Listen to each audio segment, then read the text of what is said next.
time today. I'm going to talk briefly on discipleship,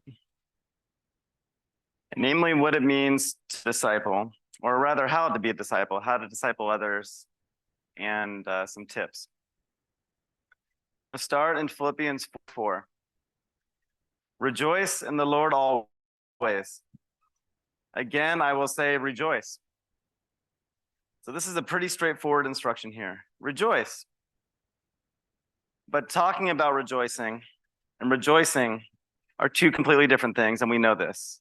And I'm going to tell a few stories on this. One of my favorite genres of behavior, one of my favorite things to see in all the world is when kids are playing youth baseball and there's a 10-year-old pitching, the bases are loaded, it's a really tense situation for the 10-year-old. And on the sideline, the coach is some red-faced dad, and he's like, have fun, relax. And he's screaming at him to have fun, and I've never seen it help.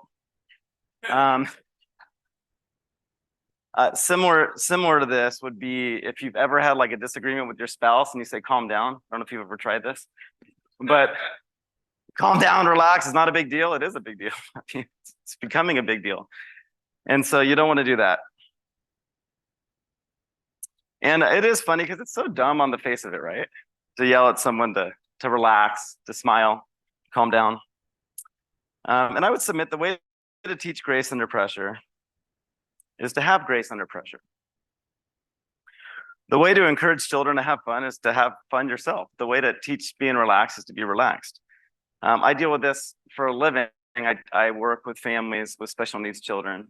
And from time to time, I'll do parent consultations, parent trainings. And years ago, I had a mother talking to me about her child who was exhibiting a lot of anxious behaviors. And she said, well, what can you do to help me? And I said, well, are you anxious? And she looked at me and she smiled kind of sheepishly. And she said, yeah. And I said, well, there's not a whole lot I can do with the child if you're modeling that for them. If they're going to look to you for their cues on if there's something to be worried about. And this is a hard truth, I know. I mean, I see every squabble I see amongst my children at home. I know where that comes from. I know where that comes from. So what does this have to do with the Apostle Paul and discipleship? Well, look at his instruction, rejoice in the Lord always. Again, I will say rejoice. And then look at his tone and the joy gushing out of him throughout this whole letter of the Philippians. He teaches joy by being joyful. Chapter 1, I thank my God upon every remembrance of you. Every time I remember you, always, and every prayer of mine making requests for you with all joy. So that's that. And then look at chapter 2. He says, do all things without complaining and disputing, that you may become blameless and harmless, children of God, without fault in the midst of a crooked and a perverse generation. And we might read that and we might think, oh, he had a cushy life. He's out here in his ivory tower telling us to be joyful, telling us to not complain. He was writing this from prison. He was in jail when he wrote this. He was in jail writing a joy-filled exhortation to the Philippians, telling them how much he loved them, how much he prays for them, encouraging them to unity and like-mindedness, and encouraging them to turn away from anxiety and turn towards the Lord. He says, I count all things lost as compared to the greatness of knowing Jesus Christ. And the Christian life, of course, can be taught by words. I'm up here talking right now. That's not the issue. But I would submit that you need both. There's classroom instruction. And then what I'm describing is more like an apprenticeship. It's coming along people and seeing how to navigate this life together.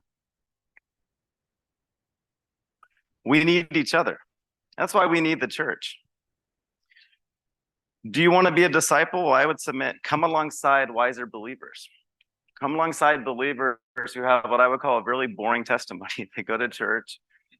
Their lives are admirable. You can see the way their family relates to each other, their children. Share life with them. Do you want to disciple younger believers? Do you want to lead your family? Lead by example, not only in word, but in action, in deed, in heart. And this is way harder, I know. It's easy to talk about grace and forgiveness. It's hard to forbear with others when they sin against you. It's easy to talk about grace in the midst of trial. It's another thing altogether when the health issues come your way, when family members get sick, when relationships get broken. It's easy to freak out and complain. It's really easy to complain and turn cynical when the politics of the day don't turn your way. It's countercultural to persist looking to Christ for your security. Paul taught joy by having joy. Paul taught steadfastness by having steadfastness. And God did not leave us to our own devices. We can imitate Christ, the perfect example. And this reminds us of our need to confess.